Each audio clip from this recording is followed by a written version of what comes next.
हरे कृष्ण। हमारे पुराणों में कई जगह वर्णन आता है कि जो भी व्यक्ति शुक्ल पक्ष और कृष्ण पक्ष की एकादशी व्रत का पालन कर द्वादशी के दिन अन्न ग्रहण करता है, ऐसे व्यक्ति से स्वयं भगवान श्री कृष्ण अति प्रसन्न होते हैं। भगवान की प्रेममय भक्ति प्राप्त करने का सबसे सरल उपाय है एकादशी व्रत का पालन करना। सनातन पांचांग के अनुसार एकादशी कृष्ण पक्ष और शुक्ल पक्ष की 11वीं तिथि को मनाई जाती है। इस प्रकार हर महीने 2 बार एकादशी आती है। एकादशी के दिन अन्न से व्रत रखकर भगवान विष्णु की आराधना करने का विधान है।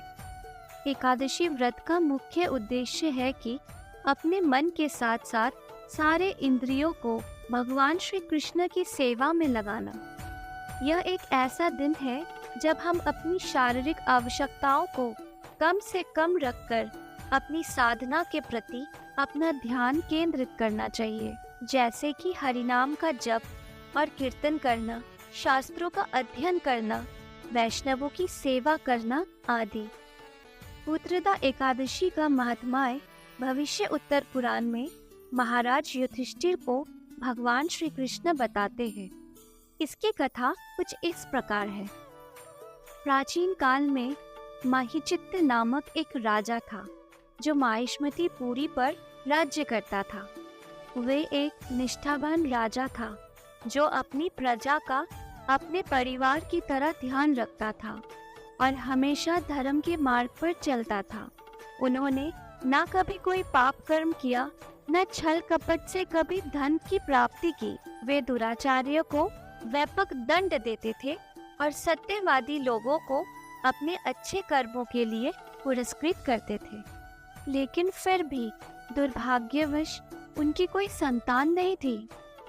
एक बार सभी ब्राह्मणों ने इकट्ठा होकर इस पर विचार विमर्श किया कि राजा की इस पीड़ा का सुचारू रूप से कैसे निवारण ढूंढा जाए। उन्होंने ऋषि मुनियों को इसका कारण पूछने का निर्णय लिया। वन में भ्रमण करते हुए वे लोमश ऋषि के पास पहुंचे, जो सभी शास्त्रों के ज्ञाता थे। लोमश ऋषि को देखकर राजा के सलाहकारों ने उन्हें आदर्श पूर्वक प्रणाम किया और उन्हें सारा वृतांत सुनाते हुए उनसे विनती की वे उन्हें कोई ऐसा उपाय बताए जिससे राजा महिचित्त को संतान प्राप्ति हो सके।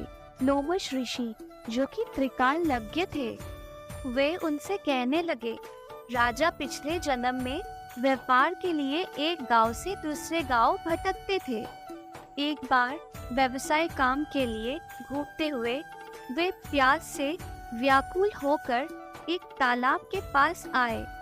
जब वे पानी पीने के इरादे से तालाब के किनारे पर पहुंचे, उसी समय बछड़े को जन्म दी हुई एक गाय भी तालाब से पानी पी रही थी। तब प्यास से अस्त व्यस्त होकर उन्होंने तालाब से उस गाय और बछड़े को दूर कर दिया और स्वयं पानी पीने लगे। लोमश ऋषि ने बताया कि क्योंकि राजा से ये पाप हुआ था, इसीलिए उन्हें संतान की प्राप्ति नहीं हो रही है। जब सलाहकारों ने मुनिवर से पूछा कि किस प्रकार राजा इस पाप से मुक्त हो सकते हैं, तब उन्होंने पुत्रदा एकादशी व्रत का पालन करने का सुझाव दिया। कुछ समय में यह मंगलमय तिथि आ गई और राजा सहित सभी ने इसका निष्ठापूर्वक पालन किया। द्वादशी के दिन सभी ने व्रत के प्रभाव से प्राप्त हुआ पुण्य राजा को अर्पित किया। देखते ही देखते राजा महिचित्त को एक तेजस्वी संतान की प्राप्ति हुई।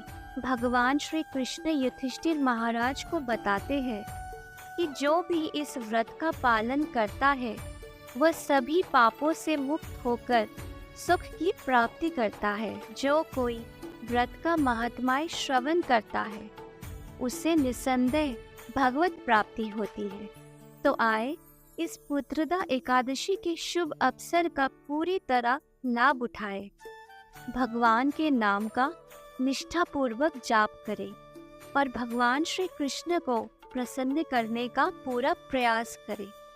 पुत्रदा एकादशी की आप सभी को हार्दिक शुभकामनाएं। धन्यवाद। हरे कृष्ण।